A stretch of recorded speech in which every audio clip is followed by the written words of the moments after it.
हमारे बाप का नाम बाला साहब ठाकरे है। तुम बोल सकते हो तुम्हारा बाप का नाम बोल सकते हो? तुमको ना कोई निष्ठा है, ना लॉयल्टी है,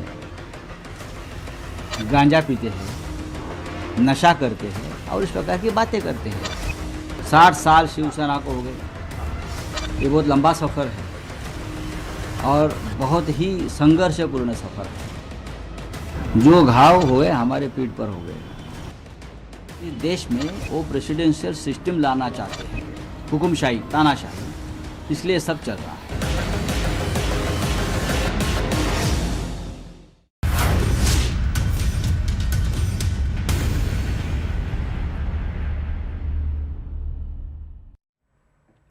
नमस्कार, बहुत स्वागत है आपका। न्यूज 18 इंडिया देख रहे हैं आप। मैं हूं आपके साथ शिवानी पांडे। आ रहा जुलाई, चाहिए 2/3। संसद सत्र से पहले देखिए हर पार्टी में हलचल तेज हो गई है। दिल्ली से लेकर राज्यों की राजधानी तक सियासी पार्टियों में पैनिक है। टीएमसी के बाद शिवसेना के उद्धव गुट में बगावत हुई। 4 साल बाद शिवसेना एक बार फिर टूट गई। 9 लोकसभा के सांसद में से 6 टूटकर शिवसेना शिंदे गुट में मिल गए। महाराष्ट्र में राजनीतिक उठापटक के बीच शिवसेना आज स्थापना दिवस भी मना रही है, 60वां स्थापना दिवस। इस दौरान महाराष्ट्र के उप मुख्यमंत्री एकनाथ शिंदे की मौजूदगी में मंच पर उद्धव ठाकरे की शिवसेना यानी यूबीटी के 6 बागी लोकसभा सांसदों का स्वागत किए जाने की उम्मीद है। इस बीच शिवसेना यूबीटी प्रमुख उद्धव ठाकरे ने मातोश्री में पार्टी कार्यकर्ताओं के साथ बैठक की और अपने बागी सांसदों की बगावत के बावजूद एकजुट और मजबूत बने रहने की अपील की। शिवसेना यूबीटी नेता संजय राउत ने कहा कि पार्टी अब अपने सांसदों के दल बदल को बर्दाश्त नहीं करेगी और उसने कड़ा जवाब देने का फैसला किया है।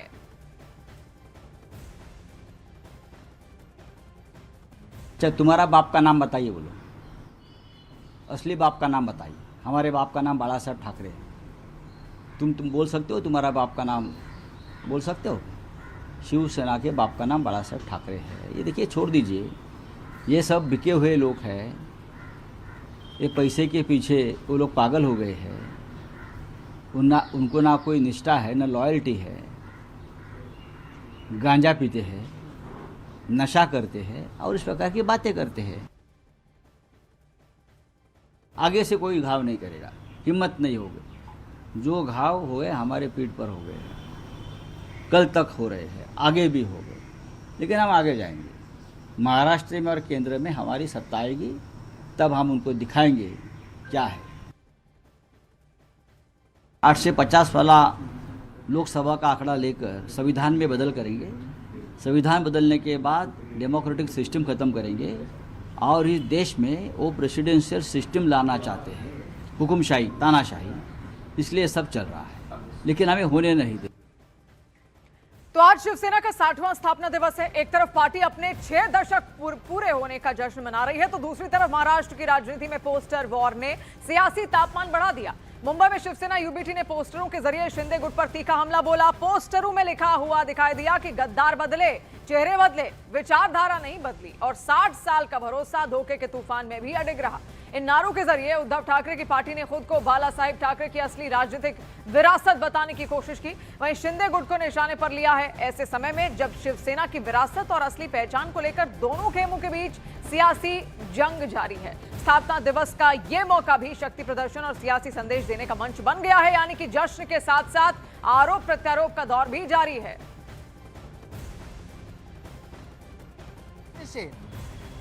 उद्धव गुट के जो 6 सांसद है वो बागी हो गए और एकनाथ शिंदे गुट में शामिल हो रहे हैं। उसके बाद पोस्टर वॉर शुरू हो चुका है। सबसे पहले मैं आपको ये पोस्टर दिखाऊंगा। किसी से देखिए, इसमें बड़ा पोस्टर्स हैं और इसमें जितने भी उद्धव ठाकरे, आदित्य ठाकरे समेत शिवसेना के जो बड़े बड़े नेता हैं उनसे के पोस्टर लगे हैं। साथ ही साथ मराठी में भी साफ तौर पर लिखा हुआ है, कुछ अपशब्द इसमें लिखे गए हैं। अगर रहोगे तो कड़वे, अगर गए तो अपशब्द लिखा हुआ उसमें। तो जो सांसद गए हुए हैं उनके खिलाफ यहाँ पर इस तरीके के पोस्टर्स लगे हुए हैं। वहीं दूसरा पोस्टर मैं आपको दिखाना चाहूँगा। आप साफ तौर पर अपने कैमरामैन को बोलूँगा, राजेश उधर ही रहे। ये देखिए, बड़ा पोस्टर्स है और यहाँ पर जो लिखा हुआ है, या पुढे एक जरी खासदार, आमदार, नगरसेवक फुटलं तर मात्र कायदाशाची परवा नकारता था मुला रास्त्यावर तोडवा। मतलब अगर इसके बाद कोई भी सांसद, विधायक, नगर सेवक, अगर कोई भी फूटता है या फिर बागी होता है तो कानून तो उसके ऊपर कार्रवाई करेगा, लेकिन रास्ते में उसको सिर्फ सैनिक अपने स्टाइल में भी तोड़ेंगे। तो साफ तौर पर ये साहब यहाँ पर पोस्टर वॉर शुरू हो चुका है।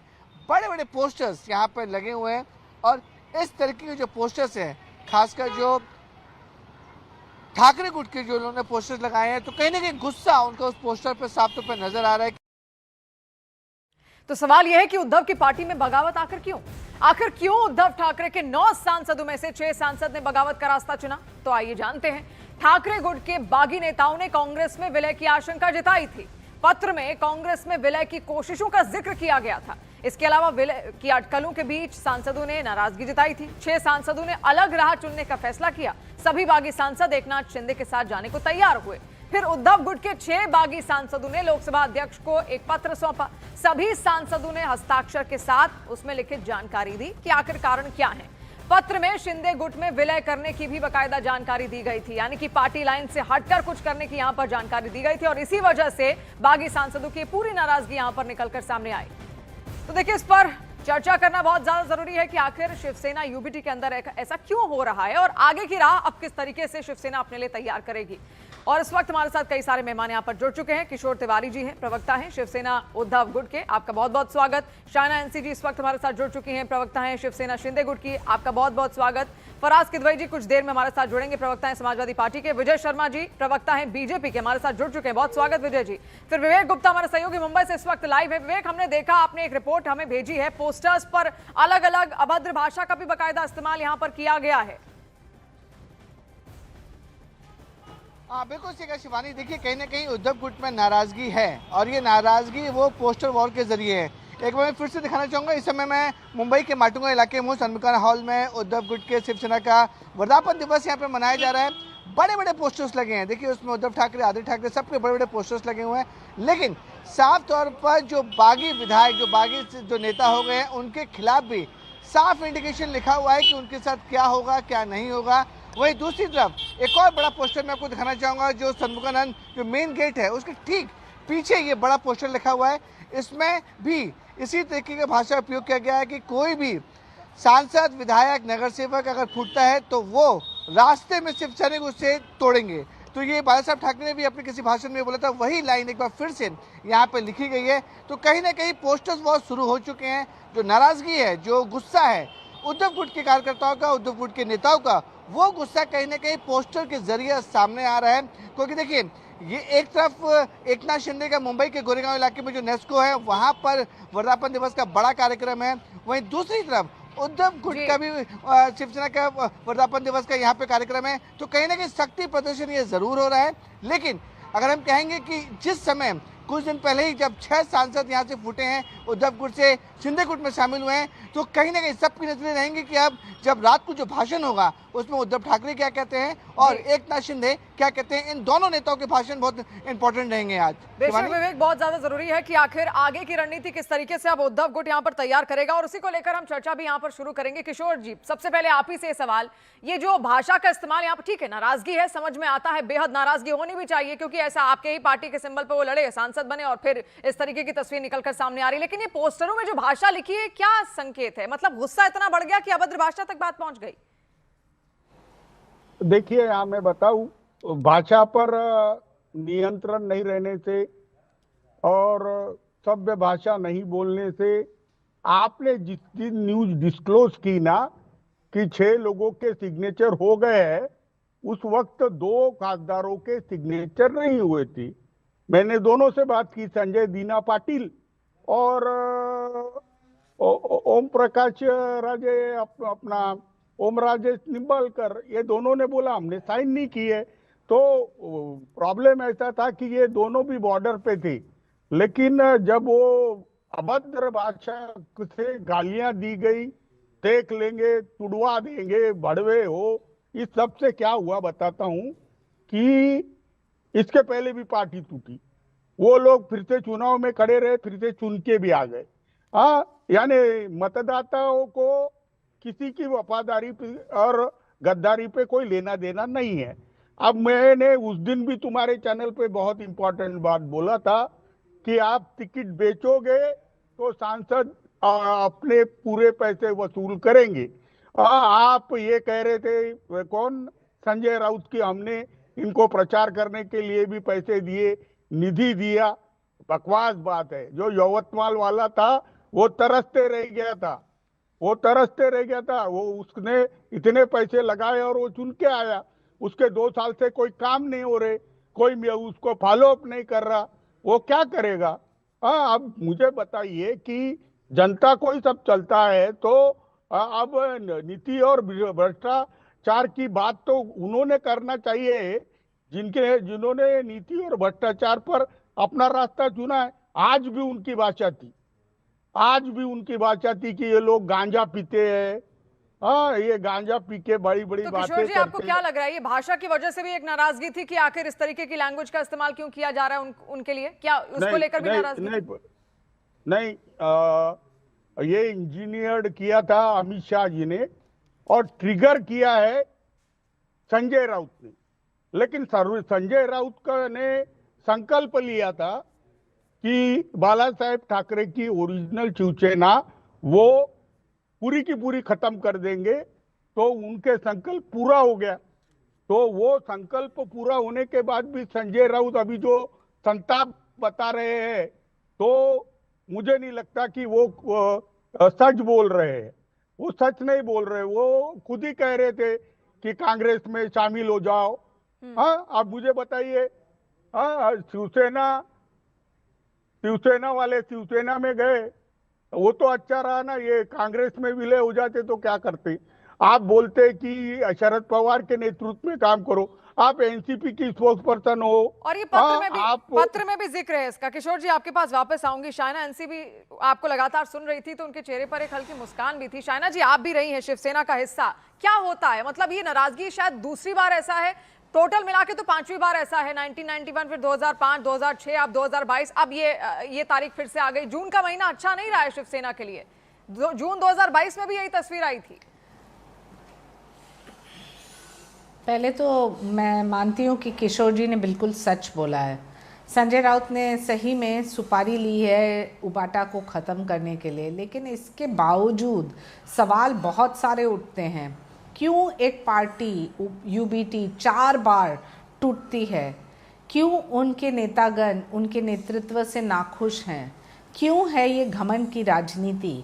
जब आप बुलाते हैं सांसद जो 4-5 लाख वोट से जीत के आते हैं, उनके लिए अभद्र शब्दों का इस्तेमाल, गाली गलौज करना, ये क्या आपका दबाव है या आपको लगता है कि ये मनमानी की राजनीति चलेगी? जब वो जीत के आते हैं आप उनके साथ संपर्क नहीं रखते हैं और फिर पूछते हैं कि वो कैसे निकल सकते हैं। देखिए, ये सब सवालों का जवाब सिर्फ वो सांसद दे सकते हैं जो निकल के आए हैं। लेकिन मैं आपको एक उदाहरण देना चाहती हूँ टीएमसी का। 15 साल से सिंडिकेट राज था, भ्रष्टाचार था। अंत में क्या हुआ? जनता बाहर निकाल के रास्ते पे आके उनको चोर चोर चोर बुलाई। आज उबाटा सेना जब तक इंट्रोस्पेक्ट नहीं करती है और नहीं समझती है कि उनके नेतागण क्यों खफा हैं उनसे, मुझे नहीं लगता है कि कोई परिवर्तन की भविष्य में कोई चांस भी है। क्योंकि जनता जो है उन्होंने एकनाथ शिंदे जी को क्यों स्वीकारा, ये भी समझ लीजिए। हर दिन हमारे पार्टी शिवसेना में पक्ष प्रवेश होते हैं। अन्य अन्य जगह से महाराष्ट्र में सभी लोग आ रहे हैं, अमरावती, अकोला, जलगांव, नांदेड़, सोलापुर, कोल्हापुर, अनगिनत जगह से, और जुड़ रहे हैं पार्टी से, क्योंकि वो जानते हैं कि ये नेता है जो उनका ख्याल रखेंगे, एक एक कार्यकर्ता के ऊपर ध्यान देंगे, उनका काम करेंगे। और जब कोई विधायक सांसद है तो उनके लिए उनके निजी कंस्टिट्यूंसीज के काम भी बहुत है जब उनको इलेक्शन में जाना है।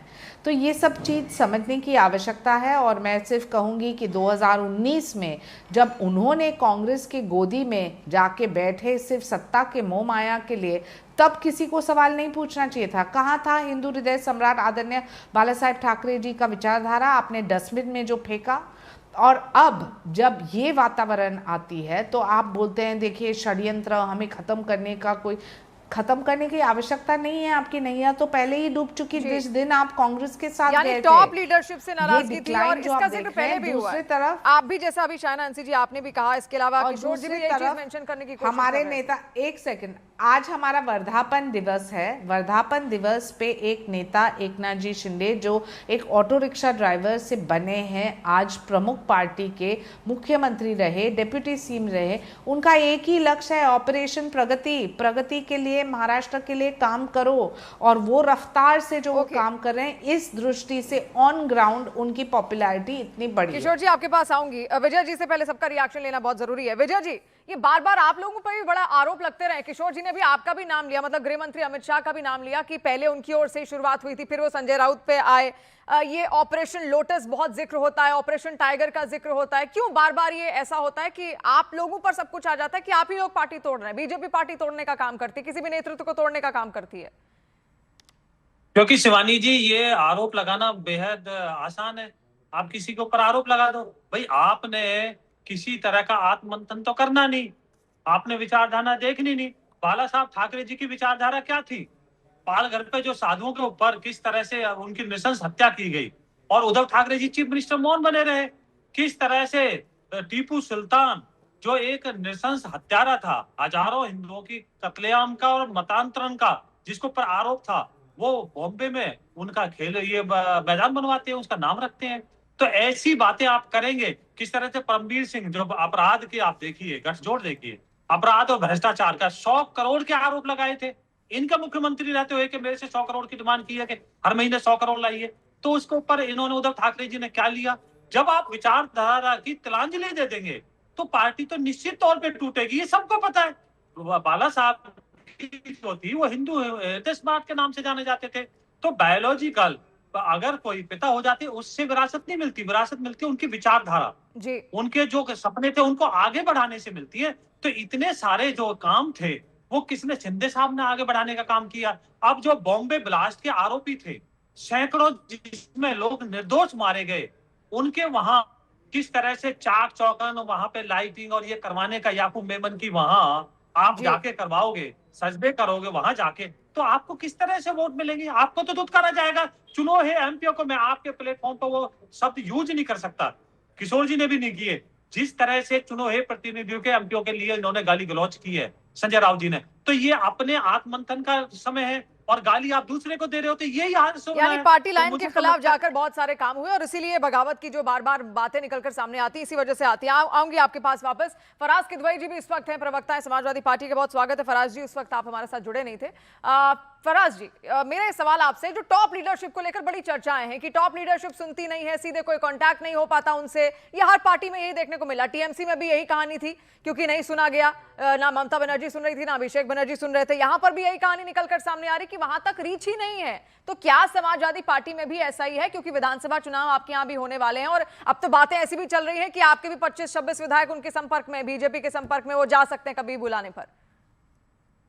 शिवानी जी, देखिए, सबसे पहले तो मैं अपनी बहन शायना जी की बात से शुरू करूंगा। इन्होंने कहा कि उद्धव ठाकरे जी ने हिंदू हृदय सम्राट बाला साहब ठाकरे जी की विचारधारा छोड़ दी और शिंदे साहब ने अपना ली। एक रामचरितमानस में बड़ी अच्छी चौपाई लिखी है, झूठ ही लेना, झूठ ही देना, झूठ ही भोजन, झूठ चबेना, बोले ही मधुर बचन, जिमी मोरा, खाई महादी हृदय कठोरा। इसका मतलब मैं भी आपको बताऊंगा। हिंदू हृदय सम्राट बाला साहब ठाकरे की विचारधारा एकनाथ शिंदे जी ने 30 दिसंबर 2019 से लेकर के 27 जून 2022 तक क्यों नहीं मानी? मतलब ये लगभग 2 साल वो हिंदू हृदय सम्राट आदरणीय बाला साहब ठाकरे की विचारधारा के साथ नहीं थे और 27 जून 2022 के बाद एकदम से हृदय परिवर्तन हो गया। अब पूरा आ रही हूं शायना जी, आपके पास आ रही हूं। 27 जून 2022 के बाद से अचानक उनका हृदय परिवर्तन हो गया और वो बाला साहब ठाकरे की विचारधारा में चले गए। जी आ रही हूं। अब सुनिए, अब सुनिए, हाँ सुनिए। देखिए, मैंने जो आपको अभी ये श्लोक सुनाया था, ये जो चौपाई सुनाई थी रामचरितमानस की, उसका मतलब ये होता है झूठ ही लेना, झूठ ही देना, झूठ ही भोजन, झूठ चबेना। कुछ लोगों का काम सुबह से लेकर के रात तक झूठ बोलना होता है, अफवाह फैलाना होता है। ये लोग दिखते मोर की तरह हैं मगर खाए सांप को भी जाते हैं। ये लिखा हुआ है रामचरितमानस में। अभी हमारे भाई भारतीय जनता पार्टी के प्रवक्ता बोल रहे थे, करप्शन की बातें कर रहे थे। बस 20 सेकंड दीजिएगा, 20 सेकंड। मैं ये जानना चाहता हूं कि नेचुरली करप्ट पार्टी आदरणीय प्रधानमंत्री जी ने ही कहा था ना, फिर उनको तो आपने डिप्टी चीफ मिनिस्टर बना दिया था। जनार्दन रेड्डी कौन थे जरा से बताइएगा। नवीन जिंदल जी, जिनको कोयला घोटाले का आरोपी बताते थे, वो भ्रष्टाचारी थे कि नहीं थे? आदर्श घोटाले में अशोक चौहान जी का नाम तो आया नहीं था, और प्रफुल्ल पटेल तो बिल्कुल पाक साफ थे। तो ये सब भ्रष्टाचारी नहीं थे। ओके, अब और जवाब रही बात ठीक है। 10 सेकंड फराजी, रही सबको बात, मौका मिलना चाहिए ना। बस 10 सेकंड। टीपू सुल्तान की कब्र पे माथा टेकने वाली बात इन्होंने कही, तो जिन्ना की ओके। मजार पर सर शहनाज जी, अब पटकने जवाब तो दीजिए लालकृष्ण आडवाणी जी गए नहीं थे?